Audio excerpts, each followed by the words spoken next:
South Africa has lost billions of rands to corruption, fraud and tax dodgers, but the Special Tribunal believes it's making serious headway in recovering the money lost to the state. The tribunal says it's helped claw back around 8.6 billion in the last 3 years. One of the biggest cases involved the Department of Water and Sanitation and a software supplier who's understood to pay back just over 413 million. The tribunal expects that a further 6 billion rand will be recovered overall. Spokesperson Advocate Selby Makgotho speaks to us now. Advocate, thank you very much for your time this morning.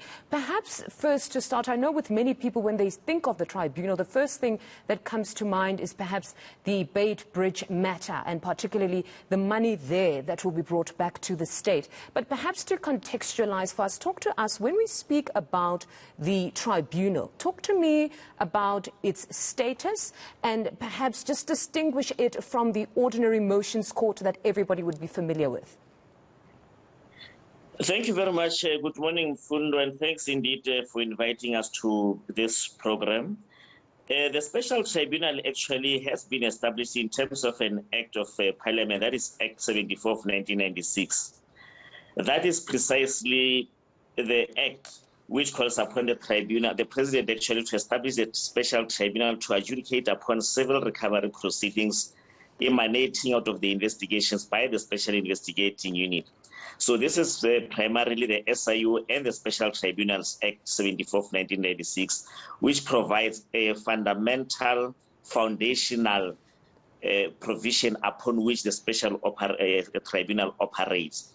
Be that as it may, the amount that you have actually mentioned of 8.6 billion arises out of the work that we have been doing over the past 3 years, having been in existence for 3 years, since 2019. We have done a lot of work, and you will recall, Mfundo, that when the Special Tribunal was established, there was no COVID-19 amongst others. And the case in point that we have given an example of the Beit Bridge is one of the COVID-19 procurement irregularities. Yes. Way back then, the amount that was committed to the Special Tribunal was 14.9 billion, to which to date we have been able to grant orders to the value of 8.6 billion.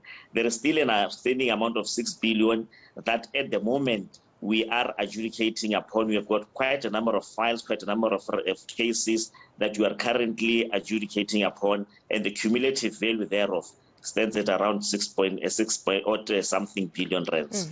That's a significant amount, that's 6.3 billion. But if you are at liberty to do so, can you take us through those current matters that you are adjudicating upon? Well, we do have quite a number of matters. You'll remember that first and foremost, like I indicated earlier, just to take you back a little bit, we have quite a number of matters that still are COVID-related matters that have been referred arising out of the investigations. So what we do as the Special Tribunal is that once matters are enrolled or issued by the Special Tribunal, there is a certain legal process, a legal test that we put these cases to so that they can be ready and ripe for hearing. And you might ask yourself, how did we get it right that within such a short space of time we have done such a lot of work? It is because we are a dedicated, specialized and focused court to recover this monies that have been taken wrongfully, but in a manner that is coherent and consistent, because once the matter gets allocated to a judge, immediately convene a case management. We take all issues into account so that by the time the matters are ripe and ready for hearing, all systems are in place. We do not have to have a forward and backward type of litigation.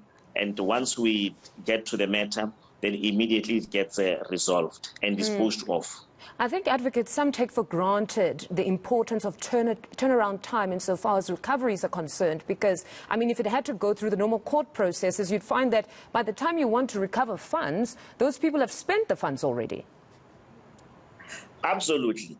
One of the things actually that we did express is that, an opinion that we did express is that the Special Tribunal has actually, in terms of a turnaround time, proven to be a sufficient mechanism upon which the parties and the litigation procedures and processes that are before the Special Tribunal can be fast-tracked. Remember, the aim here is to provide expeditious, cost-effective mechanism to both parties. So if I will give an example. There are matters that actually have been enrolled with the high courts in the different provisions, some dating back as early as 2014. I can give an example of the case of eNCA in Pietermaritzburg. The matter has been there for quite a while. Much as it is not a matter that is before the Special Tribunal, I must emphasize that point because the party, one of the respondents in the main, did not agree for the matter to be transferred to the Special Tribunal. But the judge who is presiding on the matter there is the member of the Special Tribunal. So the point I'm driving home is that there are quite a number of matters that have been enrolled with the different provisions, and had it not been the Special Tribunal, I am of the view that most of the matters will still be there. You go to any high court in the Republic, the court roll is quite heavy there. The time it takes to resolve a matter. You might find that by that time when the matter is ripe or ready for hearing, the evidence is either no longer there, some of the witnesses are no longer available, and what matters most is that the taxpayers' money is important, and some might not be recovered at the end of the day. But with the Special Tribunal, we have seen a difference. No, most certainly it has been seen, and citizens will benefit. We're all the better for it because the money is coming back into the fiscus. But the most topical matter has been the tribunal's jurisdiction. I know that matter was challenged by those that I mentioned in the beginning, the Bait Bridge contractors. We know the courts have since settled that you actually do have jurisdiction. But right now, I want to know what the status is, because they were supposed to hand over their financials for you to establish how much needs to be paid back insofar as profit is concerned. What is the latest there? Well, maybe the question of jurisdiction, it is not only in the Bait Bridge matter. We have got quite a number of cases, most recently, where in the litigants, especially the respondents, have questioned the jurisdiction of the Special Tribunal to adjudicate upon civil recovery proceedings. But in this context, the amendment of the SIU and the Special Tribunals Act is at an advanced stage, and it will give further efforts to the recovery processes.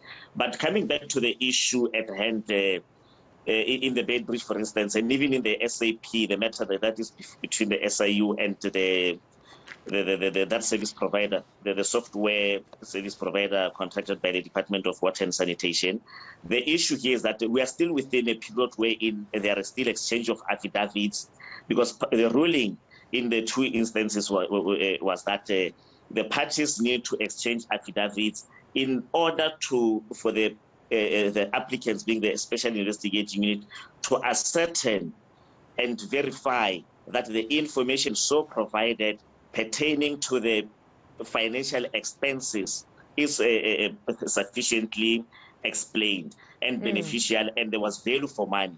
So in this context, we are still within those time frames, but within the next 2 weeks or so, we should have reached the conclusion to that stage. And if any of the parties is unsure of the way forward, they are most welcome, the order so directs, to approach the Special Tribunal to assist in terms of implementing the order.